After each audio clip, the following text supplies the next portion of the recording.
Rivalry night hits the hardwood as local teams renew their acquaintances and look for big wins to propel them down the stretch. Welcome to Sportswire. I'm Will Catterley. In the East End, Henrico vs. Highland Springs is always one of the main events, and Friday night's contest was no different. The one-loss Warriors had looked pretty formidable to date, with their only loss to defending state champion Varina. Meanwhile, Highland Springs was out to make a statement themselves, and on this night it was made with defense and a major impact by a junior guard. And that junior guard, Ziever Wingfield, number 2, he would pull his weight in this one. Highland Springs High School, we go first quarter action. So would Damon Wirtz. Nails the 3-ball. Highland Springs off to a great start. Henrico picking, prodding, trying to spread the defense. Big man move underneath. Count it for number 14, Jame Ested. He would lead all Warriors on the night in scoring. Still in the first. Springers, the barn door would open for Ziever, Wingfield, who connects on the 3, tied at 5. Before that three-pointer, then the steal and slam-a-jamma, put it home, big fella, top play nominee. Ziever says, let's go. He goes on his own personal 9-0 run. Ziever, wherever he needs to go, or be, or score. The steal, the basket, filling up the stat sheet is Ziever, Wingfield, and Wirtz. It's like the law offices of Wingfield and Wirtz in this one. He connects for 3. Wirtz had 20, dropped 20 on the Warriors. 25-10 was the score after just one quarter of play. One more Wirtz, you got him. Driving to the lane, slash and dashing for 2. All Highland Springs. Henrico too good to completely fall apart in this one, right? What a strong move to the bucket for number 2, Jaden House. He had 10 on the night. Second leading scorer for Henrico. Rebounds, second chance opportunities, hard to come by. One of the few right there for Henrico. Deshaun Price connecting for 2, but at the buzzer, the miss. No, rebound, put back, yes, for Malik Toll, and it's 42-21, for whom the bell tolls for Henrico. Down, doubled up. And then more Tull, third quarter, knocks down the 3. How about some defense? Gets the block. Stick-to-itiveness, though, fortitude. Henrico keeps with it, gets the bucket to go, but it was way too much Highland Springs in this one. They jumped out to that 15-point lead after the first and never looked back, and always kept Henrico within arm's distance away. Scramble for the floor, loose balls going the Springers' way as well. And watch how this one's going to play out. All the way to the dish. Puts it up and in. Ziever, wherever and whatever, Wingfield. 19 points on the evening. Springers win it at home. 66-48 your final. In the West End, the classic Freeman vs. Godwin matchup was once again on full display. Normally a game of runs with a rowdy, stylish crowd, this one on paper looked to be in Freeman's favor. After all, the Rebels came in already with 11 wins, while the Eagles were under 500. Still, the Rebels were on the road, and Godwin always seems to save their best against their arch rival. To the Eagles' nest we go, where number 5 had a heck of a game. Tyshawn Jackson taking on Michael Fortune and Freeman. And of course, the fans come dressed to impress. I don't know about some of those costumes, but, you know, pretty impressive. Early on, Michael Fortune, this guy always dominates in this rivalry. He connects for 2. Freeman out to an early lead. But the first quarter, second quarter, third quarter, fourth quarter, this guy was a machine. Unstoppable. Tyshawn Jackson connects down low. We're knotted up at 2. Michael Fortune 5, Jackson 2 would be the score at that point, as Freeman would have a 3-point lead. 11 wins on the year for Douglas Freeman. Had to be the favorite on this night, right? Not at Godwin. The 3-ball up and in for Trayvon Booker. He connected for 21 on the evening. Freeman says, right back at you. We got one too. Splish splash. Mukhtar Abdul Qadir. Corner pocket 3-ball. Nothing but nylon. I got something for you too. Michael Fortune. That's what he says. He connects for 3. Leading score for Douglas Freeman. Slashing to the hoops. Well, Godwin great in transition on this play. Count it, and the foul. Look at the crowd, they're loving it. Trayvon Booker connects. And then the 3-no offensive glass. Godwin was dominant on the boards. Watch number 12, high stepping back as Ethan Joint connects for 2. Godwin spreading the ball around nicely, and this guy, big as well. Jordan Brown from downtown. He had 14 big ones on the night. Godwin up 2. When this happens, a steal, taking it to the rack, and I don't know how it goes, but it does. He cannot be stopped. Tyshawn Jackson. What more Jackson? Here he comes again. Jackson could not be stopped at the rack. He connects for 2 more, and then putting it back down will not be denied. Gets his own rebound, does Jackson for 2. Count it again. 23 points to lead all scorers. Tyshawn Jackson. Rebels going away. Not on your life. Don't bet on it. The 3-ball, good, but Godwin had answers. Oh, what a dime. Nice assist. The dish down low. Noah Cornwell does well. 42-28 at the half. Second half, switch sides. Same result for Jordan Downtown Brown, connecting for 3 later. Still in the third. Up 16 at this point. Freeman gonna cut into that. Fortune shining for the Rebels, perhaps to make a comeback. This game always has those ebbs and flows, doesn't it? Godwin had an answer each and every time. 3-ball, corner pocket, nothing but nylon. Trayvon Booker, again, 21 points for him. The Eagles' offense was absolutely soaring and sizzling. Number 12, Ethan Joint, doing his work down low. Fortune trying to bring the Rebels back. They made it 57-46. Rebels cut it to 11 as we go to the fourth. So not an impossible lead to overcome, right? Godwin, though, just would not be denied. Check it out, down low. Trying to get the call for the charge. Doesn't happen. Jackson, 2 more. Fortune looking. Finding the 3-ball. Yeah! Connecting for Douglas Freeman, but it was way too much. Tyshawn Action Jackson, 23 points, and this big steal gonna lead to a little Euro step and 2 more. The Eagles gonna pull off the upset at home and beat their rivals 78-67 is your fun.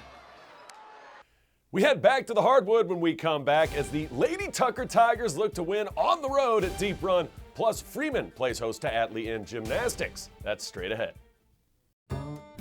Now for another 2-minute history report. We all know about the blockbuster, World War II, the famous attacks, the military heroes. But what do you know about the prequel, the First World War?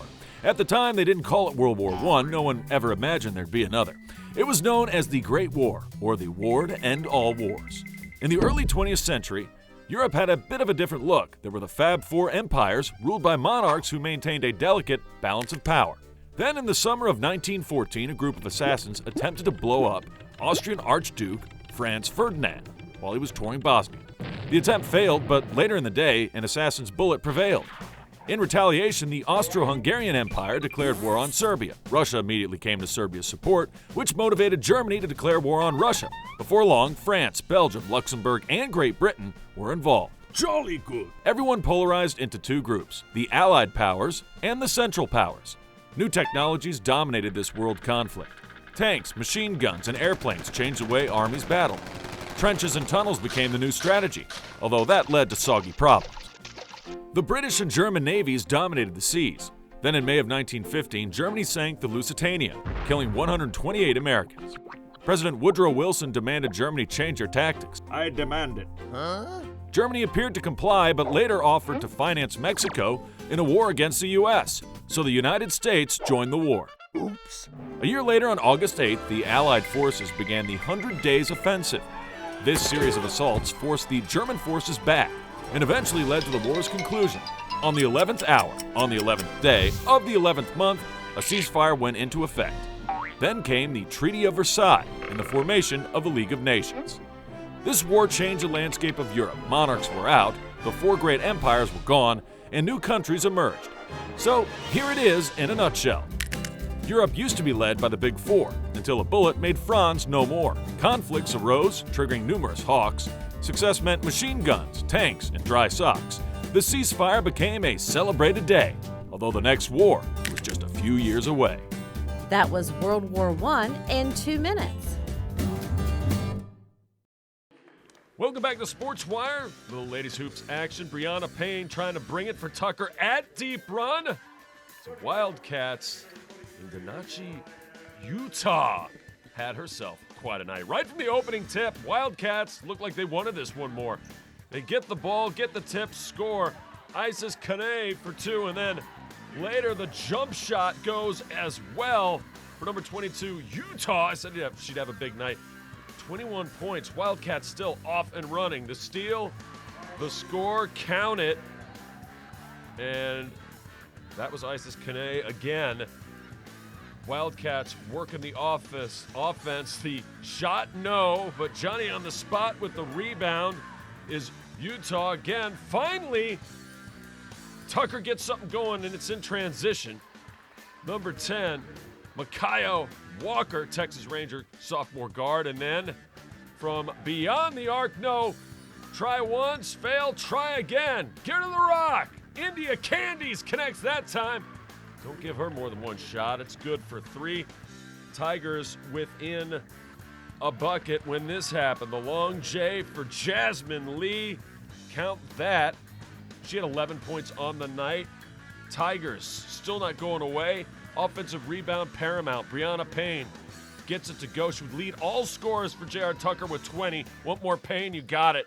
All the way to the rack. You can't stop her. You can only hope to contain her. Despite J.R. Tucker's run, though, Deep Run responds with one of their own. We're still in the first half. Check out the move. Pretty, oh so pretty. Natalie Nedemeyer, what a move by her. She scores 2, and then all the way to the rack, count it, and 1. Utah. 21 points for Utah in the Cats, and they would continue their work. Utah gets the short elbow J to go down. Wildcats would take a 10-point halftime lead as they're going to connect again, cutting to the rack right here. But J.R. Tucker comes all the way back in the second half. They looked dead and lifeless in the first half. Second half, different story. Behind Brianna Payne in double digits and some good jump shooting late. They force overtime and win it, 55-51. We stick with hoops as we go up-tempo. The Lady Tigers weren't the only ones to win in overtime. The Deep Run guys did the same against Tucker, although it took not 1, not 2, but 3 overtimes to get the victory 75-72.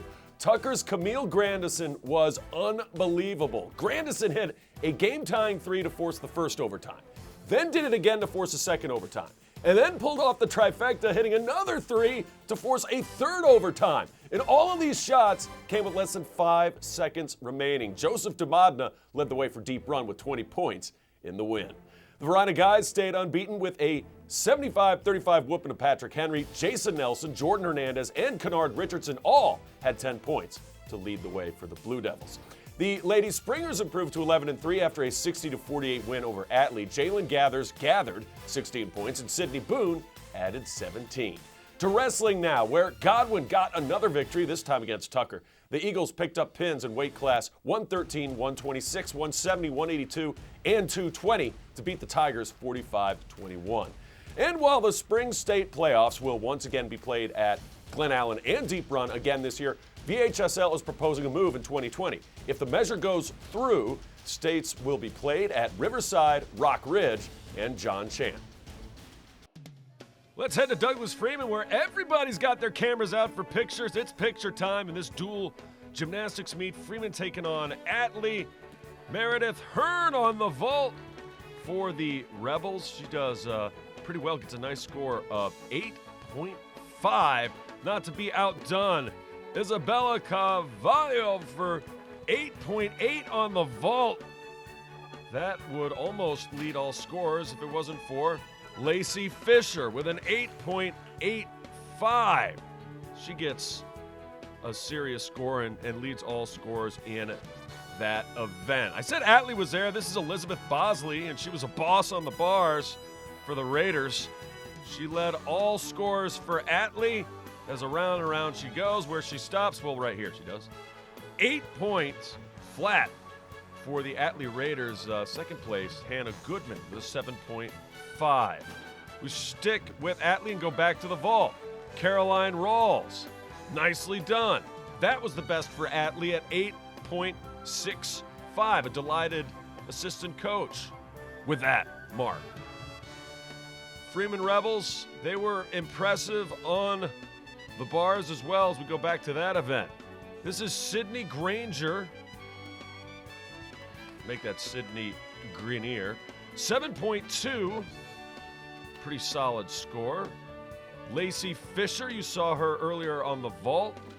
Does a nice job on the bars as well. Freeman, if you remember last year, they graduated a lot of their top gymnasts, and they just reload at the land of the Lady Rebels. And Fisher, an impressive score, 7.6. And Cam, call her Cameron McCarty, going to lead all scores for both teams for the bars event. McCarty, all around for Freeman, one of 3 all-arounds. Doesn't quite nail the landing, but it's a heck of a score, 8.4 to win the event. She gets first place. And an all-around McCarty, 33.2. Pretty solid. Let's go to the floor. Hannah Goodman. Mentioned her earlier for a high score on the bars. Goodman, high score here on the floor, 7.8. To the balance beam. Back to Isabella Cavallo. She was terrific on the beam. Matter of fact, best of any gymnast performing on this night. Because Isabella gonna bring it home and stick it with an 8.35 on the beam. Guess what, for Isabella? Nice landing, too. That had to have helped her score. Well, she had an excellent all-around score. All-around means she performed in every event. 33.05. These 3 girls, here's Cameron McCarty again. These 3 girls, Cameron, Isabella, and Lacey Fisher, they were divided by less than a point for all around. 33.3, number 1 for Lacey Fisher, 33.2 for McCarty, who scores big on the beam here. Freeman wins the meet. It's back to basketball when we come back. The Henrico guys and girls look to do some work on the road. That's next. Todd's a great guy. I mean, look at him. What a sweetheart. Attaboy. Wait, Todd, what are you doing?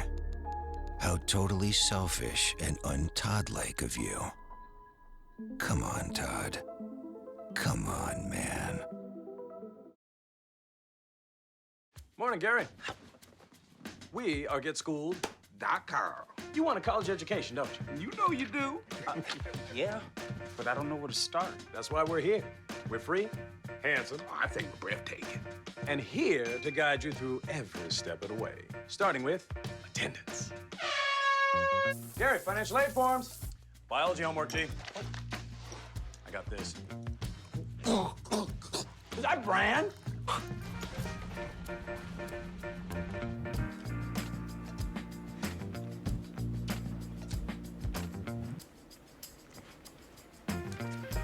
Colleges love extracurricular activities. Chess really isn't my thing. I got this. Doesn't matter. Go ahead. Picking a college, man. You and us. We go together like tacos and Tuesday. And I love tacos. Fire and ice. Those don't really go together. Go to GetSchooled.com for more info.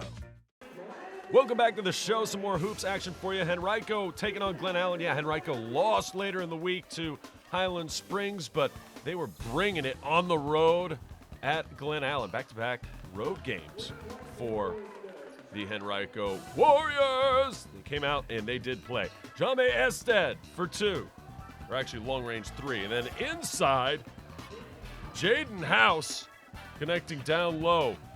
Glen Allen in trouble as Henrico would jump out to a big early lead. Jordan Gray, DeMonte Sumler actually with the triple. And then later, how about some defense leading to offense? The block and then the outlet pass. Great finish. TJ Lemon running well. Warriors up a lot to a little. Glen Allen trying to change up with some long distance shooting. They can do that. Ryan Wheeler connects from deep. Too much Henrico, though. They would have answers. This is a deep J. Count that one. It is good for Sumler and company. And then later, Daquan Stevenson. That's good. That's a triple as well. Timeout. Glen Allen and the Warriors have a 26-9 advantage. Henrico trying, or Glen Allen rather, trying to keep their heads. And they would. Yes, I did show a video shot of somebody's head sitting on the bleachers. Must be in cosmetology. Easy for me to say. Jermaine Gilliam connects for three. My point is, Glen Allen makes a run here. They score there, and then inside Garrett Cox, he connects for two. Warriors had the answers, however. Still third quarter action, up and in. That counts. That's good for Jaime Ested, who once again had a big night. Glen Allen trying to erase a double-digit deficit. Try to do it by the three ball. It's Jermaine Gilliam again. He had a quiet night, but statistically put up some good numbers. And then the steal, the score. Too much Henrico. Daquan Stevenson getting in on the action, and then to the rack, Jaime Ested, like only Jaime can do. Warriors taking care of business, 40-24. Third quarter, Henrico puts this one to bed. The three ball, got it. And then one final exclamation point. Inside, count the bucket, gets the friendly roll as Jeremiah Langley and the Warriors go on the road to beat Glen Allen, 73-61. Speaking of basketball, Lady Warriors in action at Maggie Walker, and that dog will hunt. You know, Maggie Walker, only one loss on the year, having a terrific season. Are the Green Dragons? They were breathing fire in this one at home. On the run, in transition, up, in, got it to go. Gashante Atkins, and then inbounds play, Henrico coming back. They got the answer. Connecting for two is number 13, Deja Ruffin. More Warriors on the move. The extra pass going to pay dividends. Taylor Small playing big, connects for two down low for Henrico. But watch the ball movement, just excellent from Maggie Walker as Sarah Larkin, 6-foot center, yeah, and she can shoot from outside. She connects from long range. Warriors trying to make a run. That helps, and you can shoot like that. The three ball is money. But it was too much. Maggie Walker, you can't leave her open in the corner, my goodness. She connects once again for three, leading the way 19-7 at the break. Switching sides second half now. I don't know how in the world she does it, but she does it. Kennedy Francis to the rack. She looked well guarded, but connects for two anyway.